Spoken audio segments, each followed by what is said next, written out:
Well, I just want you guys to know how much we appreciate you, considering that you've got full-time jobs, and it's just so nice to have you also participate in this. With the time and the effort, and I just hope it really makes a difference. I think it will in Alabama, but also for just starting a trend towards more awareness of pregnancy issues.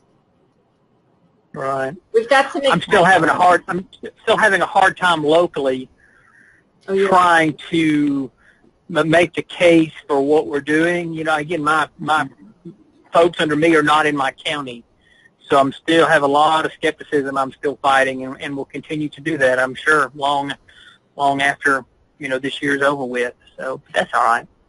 What about if it was easy, everybody would be doing it. That's right. What about you, Tammy? How's it going for you? It's going really well for me. You know, I have just left independent K-12 school as principal. I was there over 26 years, 17 as teacher, and then 9 as principal, and then I've gone to full-time professorship over early childhood. Oh. So I get, just the best of all the worlds as far as teaching, principal, and now being in the classrooms. I was in 4 schools this week here in the Montgomery area. And that's just delightful for me, to get to be where the teachers are really working with those young students, carrying out best practices. And then we have our own early ed learning lab on campus at AUM. So that's a lot of fun for me to make sure that, all those practices that we're talking about with these cohort members, that we're actually carrying that out. Oh, my. You are actually impacting it in a big way, aren't you? Well, I'm really enjoying what I do. I've been very, very blessed, and then I have my own little guinea pig, I call her, out in Little Rock, my little 2-year-old granddaughter. So, getting to collect. I wish I'd done it with my boys. They're 31 and 32, a doctor and a dentist, and they don't live here. They've all not settled here. But we've got the one grandchild, and being able to use her videotape clips of developmental issues that she's going through and developmental stages is so much fun for me. I always wanted to do it with the boys, but it was, I was actually in the mode of raising them, so I didn't have time. But now that's really fun for me because it's meaningful to my students when I teach them. Yeah. And I think it has a little bit more interest to them when I show them different things. She's right at the point that we're really studying at right now. 2 years old is really about a year from looking at going into that K-4 program or a K-3 program, and extremely important. So it's been interesting to watch, when we say print-rich environment, to be able to watch her mom, who is a teacher, provide that for her. She's taken some years off to stay home with her. That's just so important, and you see it right before your eyes. So I'm kind of getting to live the dream, I guess, right now. That's what my husband says anyway. Yeah. I'm grading final exams. I was grading final exams on Blackboard before I called in. So, but it is a real interesting time of life for me. So, and isn't it neat how this coincides with that as well? Oh, it's just great. It's wonderful, and I'm always talking to people out in the field because, there are PhDs, and then there are people that have more than a PhD because they have so much hands-on experience, and that's what I see in the field. Mm-hmm. I can sit there and do research and all that good stuff, but I have to have those teachers, just like UAB has to have the medical facilities to train doctors. I have to have these great schools like Adams and all these other ones so that we can really have teachers in training in great situations. That's extremely important that we value those people. And I think this program that we're working on now has a real hand in that. I really do. I'm real proud of it. Oh, good. Hi, Deb. How are you? Hey, good. I'm sorry I'm a few minutes late. I just wanted to let you know I jumped on, and then I'll use my phone, so because I'm in the car. I don't know if the road noise is bad.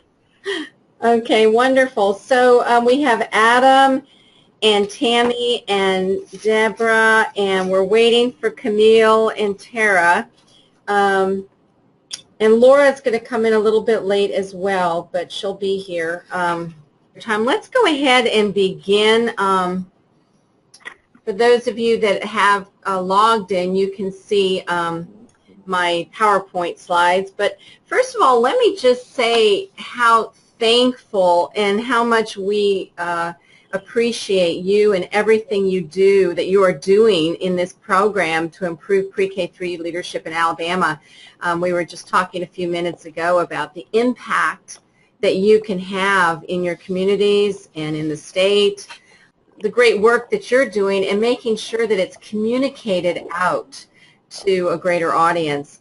One of the first things I want to tell you all is that I don't know if you saw the email communication this afternoon with AIR, but NAESP is making a transition, and we are thankful for AIR's support in the past, and we have ended that relationship. We will no longer be using Jeanette Burdette as as an advisor. We are now going to be doing it all ourselves. So from now on, these cohort meetings, check-ins, will be run by me every 2 weeks, and I will send you a meeting invite, kind of like they did. I hope you just delete those emails from Tracy. I'm going to be sending you out a meeting invite after this meeting for December 18th, and then every 2 weeks thereafter, and we'll just move forward from there. We're real excited about the changes that we are making in terms of the 201, course 201. I think you'll be pleased, and we're so appreciative to AIR for all the support they have given us. They've done a great work for us. So NAESP, we are going to be assuming all roles and responsibilities to propel this work forward. We remain totally committed to the scope of this important work and will provide the needed capacity to ensure a premier professional learning program meeting all of our goals and expectations. So any future correspondence or any questions that you have, please direct to me. And if not me, then feel free to talk to Gail. She, of course, is the head of all of this, and I'm kind of like a worker bee under her. All right. Any questions on that? No, I don't have any. Okay. Awesome. I am recording this session, and my practice is to send you the recording link rather than to type out minutes, so I'll be sending those to you. Okay, perfect. Great. So my next kind of bring us back a little bit to why we are doing all of this. NAESP, of course, has put out the Leading Pre-K-3 Learning Communities book, which you've all seen. NAESP remains committed to our regional goal and purpose set forth in our publication. Our publication aligns the competencies designed to help instructional leaders provide a high-quality early childhood education for young children from ages 3 to grade 3, or pre-K3. The work put forward in this book publication, the Leading Pre-K3 Learning Communities, offers our entire field a strategy for improving instructional leadership based on child-centered focus. And this vision is necessary for all principals to address the academic, social, emotional, and physical development needs of young children. Over the past several years, NAESP has been advocating for policies and investments in early childhood education, and we are committed to creating systems that address the learning needs of young children. So that is one of the main reasons for our project that we've been engaged in for the past. The publication has 6 competencies, as you know. You're extremely familiar with these 6 competencies from Course 101. But we want to just kind of keep you focused in on the reason we're doing this work and helping you provide greater connectivity between early childhood programs, community-based, public and private, public schools and K-12 systems. And, you know, as we all know, the implications for students who don't have a good pre-K3 early learning model is enormous. And so hopefully we want you to communicate in your conversations with your learners, to have your comment, you know, as they work through their capstone project, help them successfully solicit support in their own communities. We were kind of talking about that earlier. But the question is, you know, what are they doing to actually educate others in their communities, in their schools, their stakeholders, everybody that they're working with about the importance of the pre-K3 learning continuum. So again, if you could just be sure to emphasize that as you're talking to your learners in terms of asking them questions around what are they doing, not only what are they learning through this program, but how are they getting the word out, and what kinds of impacts might that have in their own learning communities. So I just want to kind of make you aware of that.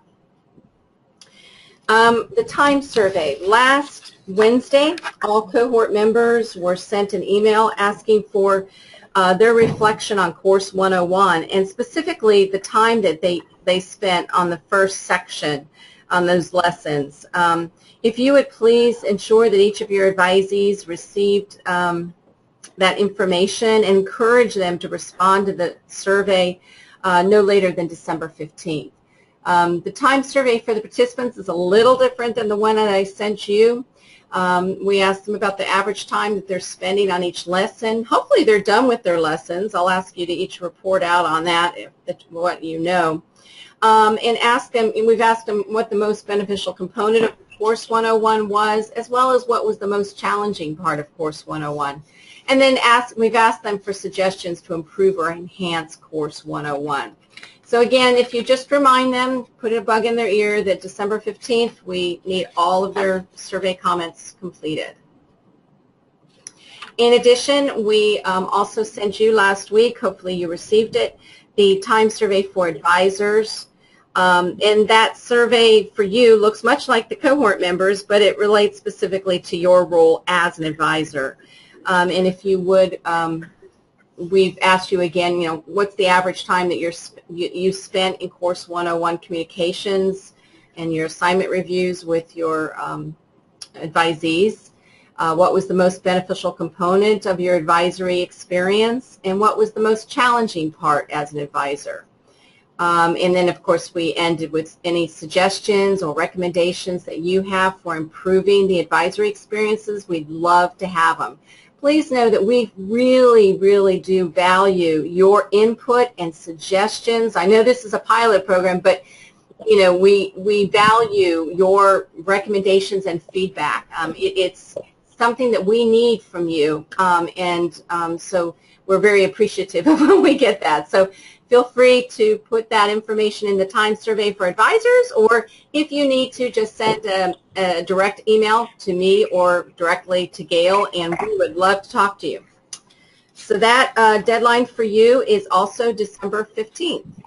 Let's talk about, I sent you last Friday the Course 201 lesson due date timeline. And this is a timeline that we have worked out with our YM Learning folks in terms of the build out of the Course 201 materials. We're real excited. I think we've listened to what the feedback we got from you, and we've made adjustments and made it much more uniform in terms of when things are due, and giving you plenty of time to work with your advisees on each of the different lessons. So let me just roll this out to you, if I could, and feel free to ask questions as you have them. So the introduction to Course 201 will happen through an NAESP webinar on January 8th. I've sent that information to both you and to advisees, I think it was last week, and would love for you to please push that out, make sure that they are registered for that and that you are registered for that. So the details in terms of Course 201 will be given in that webinar. As far as projecting out for the rest of the year, from January 8th to January 15th, that week, that's the week that we'd like you as advisors to be working with your cohort members on their capstone project work. Not that you're not going to be working throughout the year, but in terms of dedicated, like pulling them back together and kind of making sure that they're well on the way to the work that they have to do for the rest of the year on their capstone project.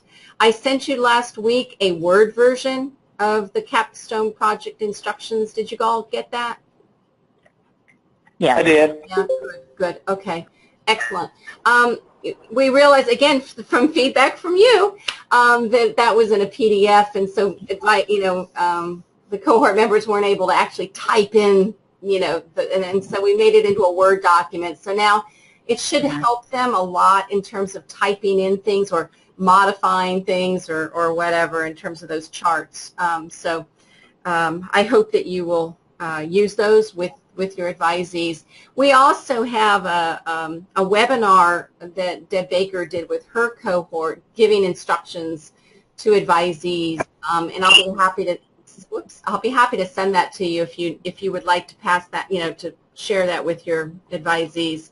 I thought it was kind of nicely done. So it's just an example. But I want to encourage you all, if you would like me to set up a conference call in the new year for you to meet virtually with your advisees, I will be happy to do that. And I can record it as well. So that way, you can send that to your advisees, and then they always have a copy of it, the recording. So be thinking about that, okay, for that week, the Capstone Project Work Week, 1/8 through 1/15, and just let me know what date, what time, and then I will set that up for you and your cohort members.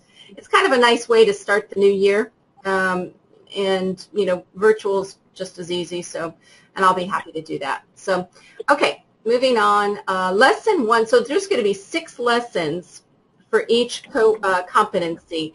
In this model, it will be broken out so that each competency will be separate from the other. So competency 1, people will not be seeing competency 3 lessons and things. It will be totally separate. So that will be a change, and I'll show you that when we get there. There are going to be 6 lessons, and we've scheduled a 3-week interval between the lessons. So there'll be, advisees will have 3 weeks to complete each lesson. We've also taken a look at the amount of work and amount of readings and amount of videos so that it's much more manageable, or at least we feel. And again, I'll roll that out specifically to you in the webinar, okay? But in any case, advisees will be able to work on their capstone project as well as completing these lessons. The assignments are going to be like 1-pagers, write a 1-pager on this and a 1-pager on that, and that's it. Then they're at the end, and lesson 6, that's going to be kind of the wrap-up lesson, like, what have you learned, where are you going? And in that one, we will also be giving the learner a competency reflection, as well as allow them to provide an opportunity for their own self-assessment on that competency. So and then that's going to be on May 25th, and they'll have about 2 weeks to do that. And lastly, on June 4th, mark it on your calendars, June 4th is when the learners should be completed with their capstone project. And we would expect them to submit something to you on that date, and that you would then have an opportunity between June 4th and June 19th, when we actually meet, to actually get that into whatever shape presentation. So the final meeting in Montgomery is going to be on June 19th, same location we met at before, and that's where learners will have an opportunity to actually present what they have done on their capstone project. So kind of excited about that. Any questions? What's your thoughts on this? This is Camille. In looking at this, how do you see our role? Is it going to be much the same as they go through these 6 lessons? Yes. Yes. Okay. Definitely. Yep. And hopefully now with that chart that I sent you with all of their phone numbers and emails, you'll have an easier time in terms of, calling them if you need to. If they're behind on something, you'll have an opportunity to be able to talk to them. These dates, these are due dates. I'm not going to say they're not, but as far as, if a learner's like, oh my gosh, I can't make the 29th, can I have a few days? We're not going to gig them on that. I mean, the purpose of this program is for them to learn. The deadlines are there just as a guide for you, okay? So use your judgment with each learner, okay? And do let us know if somebody is just falling way, way, way behind or whatever, like you did in 101. Feel free to contact me, okay? Other questions? What is the future of the program? Will you turn around and do another program like this and start next August with a whole other program and repeat? I can't really speak or address yet. I don't have that information. That would kind of be a Gail decision as far as where we're going with this. So, is it a grant that has to be refunded, that sort of thing? This is a grant pilot, just for the pilot. Okay. Yeah, they also, they had you had the grants again this year for the pre-K through 3 with the continuum that was due last week, and they did not require to be a part of this cohort this time. I don't know. Yeah, I you guess guys for all are kind of special because you're a pilot. You know, this is kind of, you're at the pilot phase, so that the intent is that we would roll this out, after we've gone through the pilot and learned all the lessons we need to do, made any changes based on the pilot, that it will then actually roll out to a larger group. So I just don't have any specific information for you on that as yet, but stay tuned. Stay tuned. We will have more information as we go. Right now, we're just trying to get through to course 201, which is the second phase of this. But definitely before we meet in June, you will get more information as we build things out. Okay? Other questions? Yeah, Honor, just Deb. Okay. You said something about, and I'm in the car, so I'm missing maybe parts, but it was about if they're signed up to do a specific competency, or maybe you'll be explaining this again, but for example, my group is focusing on competency 6. Yes. Will they all go through all the competencies? No. So in course, yeah, that's a good question. In course 201, this is the deep dive into the competencies. So your cohort members have signed up to be with you because they're interested in your competency. So in this case, all of the people in your cohort are now going to be delving deeply into your specific competency. So what I mean by that is, Adam, you are in competency 1, and Laura, you're in competency 2, and Tammy, you're in competency 3, 4, and so forth. So your members will now not be switching over to other competencies. We've already done with all that. They will now just be going deep dive. These 6 lessons here are a deep dive into your competency with lessons and assignments and goals just specific to your competency. Is that helpful? Thanks. I needed to get that clarified, wasn't sure. Yeah, and that goes same with the capstone project. So the capstone project is in your competency for a reason.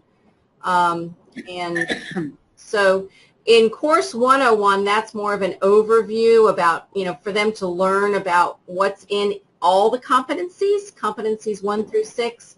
But in course 201, it's a deep dive into a specific competency, the competency that they signed up for.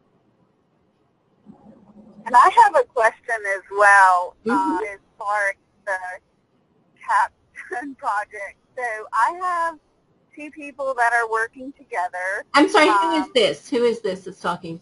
This is Laura. Sorry. Oh, that's okay. Sorry. Hi, Laura. Welcome. Sorry. And they are wanting my help in my particular competency is, dealing more with developmentally appropriate practice. Yes. They're wanting me to, what's the right word? Guide them, lead them, how in depth do I need to go in terms of researching for them? In other words, I'm trying to kind of give some prompts and get them to start thinking about it, but how far, I mean, I don't want to do the work for them. No. So, you know, I kind of flipped it back with a question, which, well, what is your objective in this? What do you want to accomplish? And there was no answer. So, you know, how do you guide how them? far in depth do we need to go?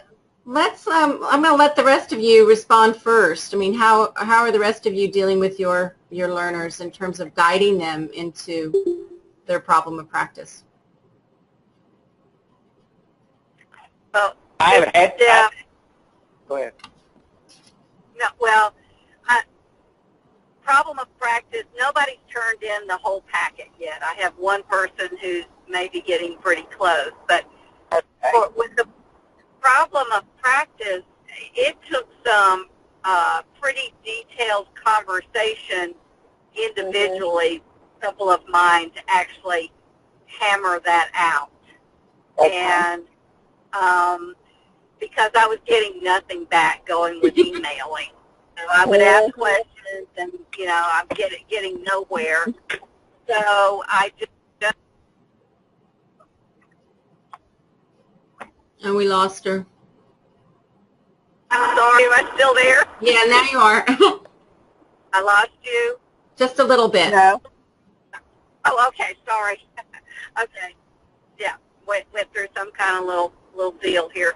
But anyway, so it took, I mean, I was on the phone with two of them for probably 40 minutes to at least 40 to 50 minutes. And it was hard because, again, I don't think those two particular people have had a lot of experience even wording those kinds of things. Right. Didn't know what we meant by problem of practice. So we finally sort of hammered out a statement together. Just sort of pulling teeth, I guess you might say. The others have been okay with getting theirs written, sent in, and I just gave a little bit of feedback or asked for a little more clarity, that kind of thing. So. Okay. This is Camille. Laura, one of the things that I found helped a lot is with one of mine, she was really struggling with it.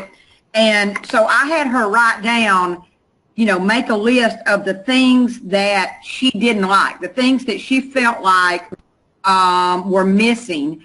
And then I asked her, you know, to think about what's most critical, you know, what's the most critical piece. And she said the transition from pre-K to first grade. And I said, okay, think about our competency. What is it? You know, it's sustaining the professional, you know, it's learning, you know, making it systemic, if you will. So, you know, then once I got her thinking in terms of, all right, here's the piece, then what will fix it? So let's just get our practice.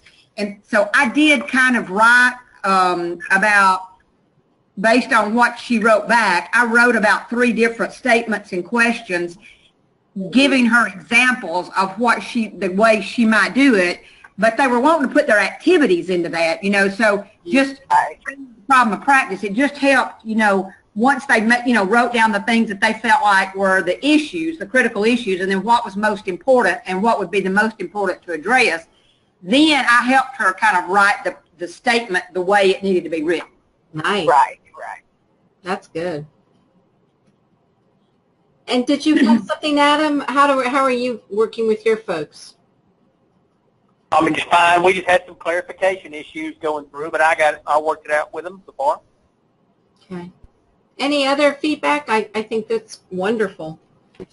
You're not, I did notice, I'm sorry, this is Camille. I did notice that once I helped them write their problem of practice, then they were good to go. It was like that was the hard piece for them. And so once they had the problem of practice, then it seemed like the rest started falling in place. I don't have the final version of either of mine, but they're well on their way now to getting it. Oh, good. Does that help? Yes, absolutely. And I do have half and half. I have half that are fine, and then the other 3 are just kind of swimming out there. So that'll definitely help me pull those 3 in. And also be sure to use the book for your competency. Maybe if they, read through, what that competency is about, and then they think about any issues or problems. I love what Camille did in terms of, what keeps you up at night? What kind of problems do you have that relate to this that you think you could, do something on at school? Yeah. Okay, well that's excellent. Thank you. And again, just remember that I'm out there for you if you want a conference call to set something up. And be thinking that throughout Course 201. When you have a need, maybe, I don't know if you need to do a recheck or you just want to check in with them or have, some sort of tie. Anytime, just let me know via email. Hey, Honor, I'd like to set something up for my group. Here's the date, here's the time. And then I can reach out. I will reach out via email and set that up and send it out to your cohort members. So use me, okay? All right.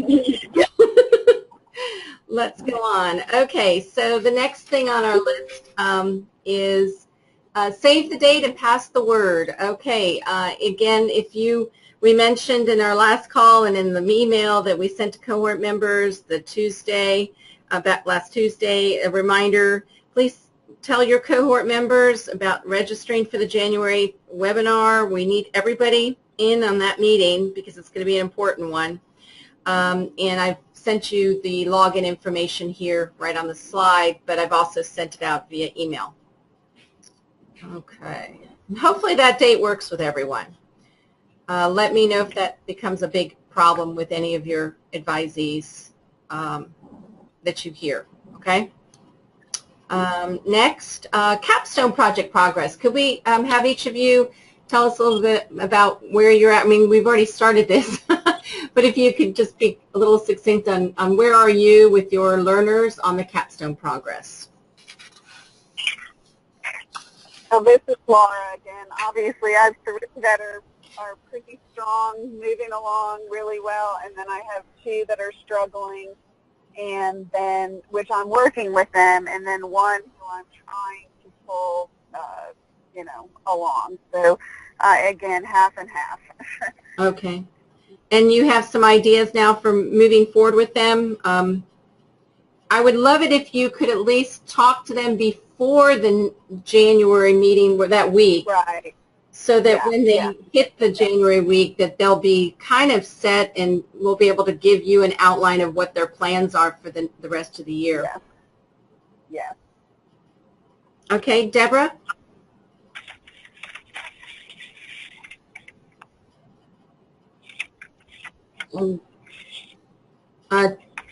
Okay, how about Tara? Tara? Where are you with your learners on the capstone project?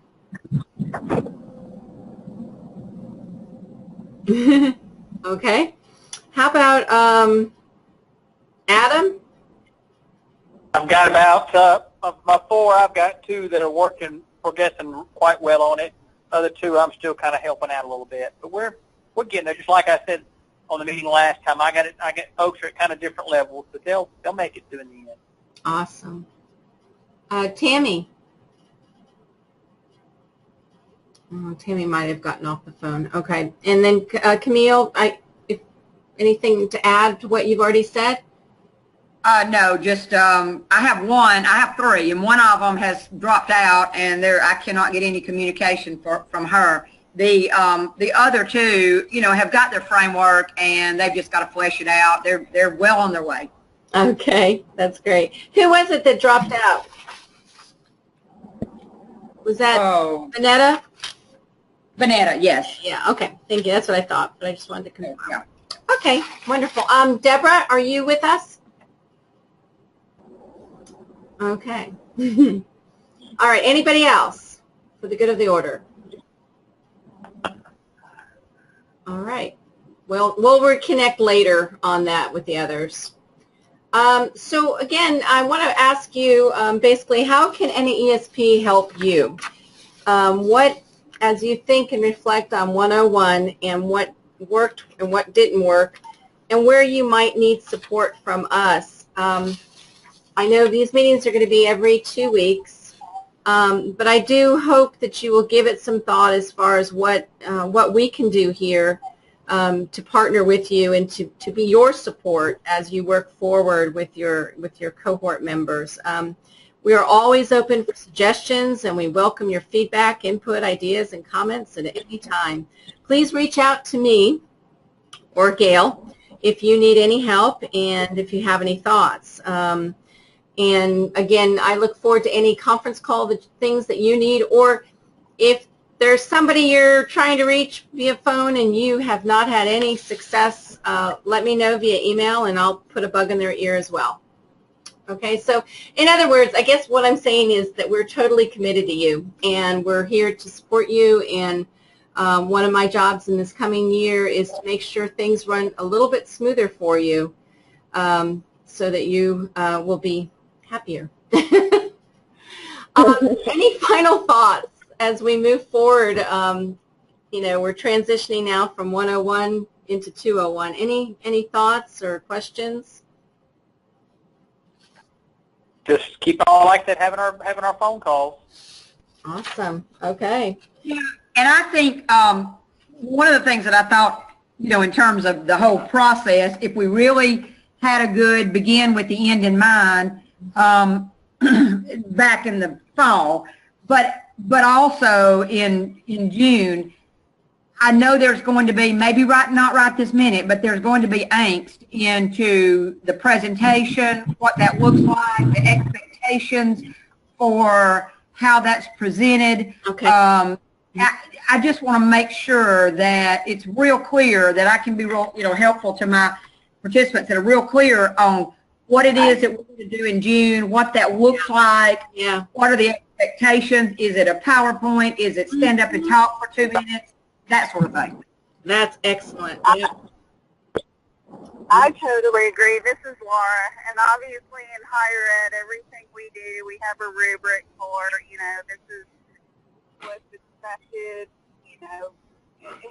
It makes it a lot easier for me, but I think it will make it a lot easier for the participants as well to know what's expected of them. Okay.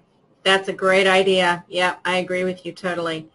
And is the focus going to be on results, or are we going to focus on the implementation of that particular competency? So how do they frame what they've done? Is it a pat me on the back, look what I've done, or is it this is how I've gone about implementing that competency that can be carried over into your school, somebody else's school?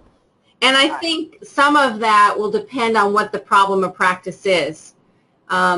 You know, if it's a long-term problem of practice, then in terms of them being finished with it and having it completed by June may be a little bit of a stretch. I think it's more them, you know, going through the process and, you know, identifying the problem and then, you know, trying to implement, you know, going through all the steps, you know, that they have to go through in terms of how to resolve this problem. You know, if they can actually resolve it, that would be awesome. But I don't think we can make that a goal because we don't know what the problem of practice is. It's going to really depend on what the area is. But I think just going through the motion on these steps and who the players, what kind of ideas and implementation things could they do, and working through it as much as they can. That's very useful. And I also think it would be useful if there was, I'm just thinking if I was a fellow principal, yeah, sitting through everybody's presentations, what I would love to have is somebody's problem of practice and just some general steps that they went about to solve that problem of practice that I could take back. So that would give me something. It would also give me something, a reason for listening to everybody else's presentations. That's right. You know, so that this is what I could take back and implement, and I don't have to remember everybody's. I've got like a, you know, a little rubric or something that will show me the things that they've done. Yep. A little spreadsheet or something. So just a thought. I love that idea. I think that idea is awesome. because then they all can learn from each other. Well, and ultimately, that's where we get the greatest learning. And, right. And remember, we're trying to communicate how good pre-K3 is, to the larger community. So this might spread the word more if we had something like that. A good idea, Camille. Good idea. Anyone else? No? Okay. Let me just tell you about our next advisor check-in call. Will be Monday, December 18th. I will be sending you a meeting invite, much like Tracy did to you, that will have this every 2-week conference call. The next one after that is January 1st. We won't meet on January 1st. That's New Year's. So just, you will be able to put it on your calendar, though, for every 2 weeks. And if you receive anything more from Tracy, just please ignore that. And we may be a little bit of transition time between us, but I'm hopeful that won't. Just let me make sure I understand. So we're to go in and delete all the invites that Tracy had set up? Please. Yeah, I don't want you to be confused. From now on, you'll receive all your email invites from me. Okay, so nothing else goes to John Ed or Tracy or anybody? As I said, Camille, maybe you came in a little later, but our relationship with AIR has ended. Jeanette and Tracy are no longer going to be part of this going forward. Got it. So we're not going through them anymore. Wow. Yeah. Well, I missed that too. Oh, did you? Okay. Yeah. That was a little bit of that confusion this afternoon with Tracy, who sent that out. I was like, oh, gosh, why did she do that? Any other suggestions? Thank you again for the wonderful suggestions you give me on the PowerPoint and presentation. We'll start working on that right away. And we'll, of course, want your input as we work forward on that. Just wanted to, again, thank you all.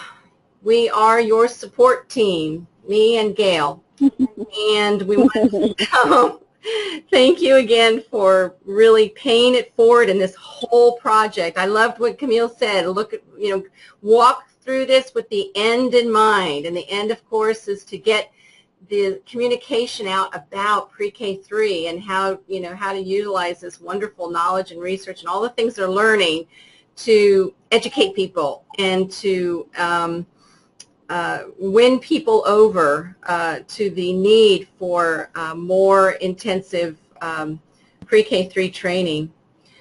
So, we know that the research says that this work impacts the lives of children and adults to make better Alabama, and we want to make sure that we keep that focus as we move these people forward through this program.